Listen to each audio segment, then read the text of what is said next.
Hello সবাইকে, সবাই কেমন আছো? আশা করছি সবাই ভালো আছো। তো আজকে আমি নিয়ে চলে এসেছি একটা ভর্তার রেসিপি, কাঁঠাল বীজের ভর্তা।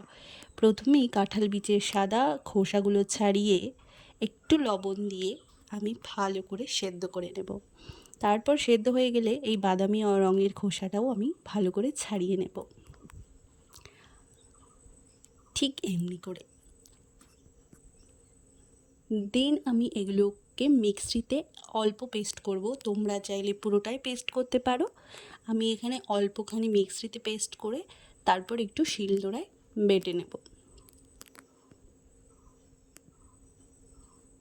ব্যাস, এটা কমপ্লিট।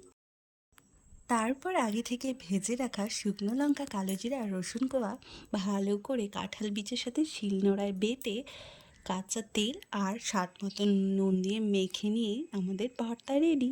তো রেসিপিটা কেমন লাগলো অবশ্যই জানিও। Thanks for watching my video. By.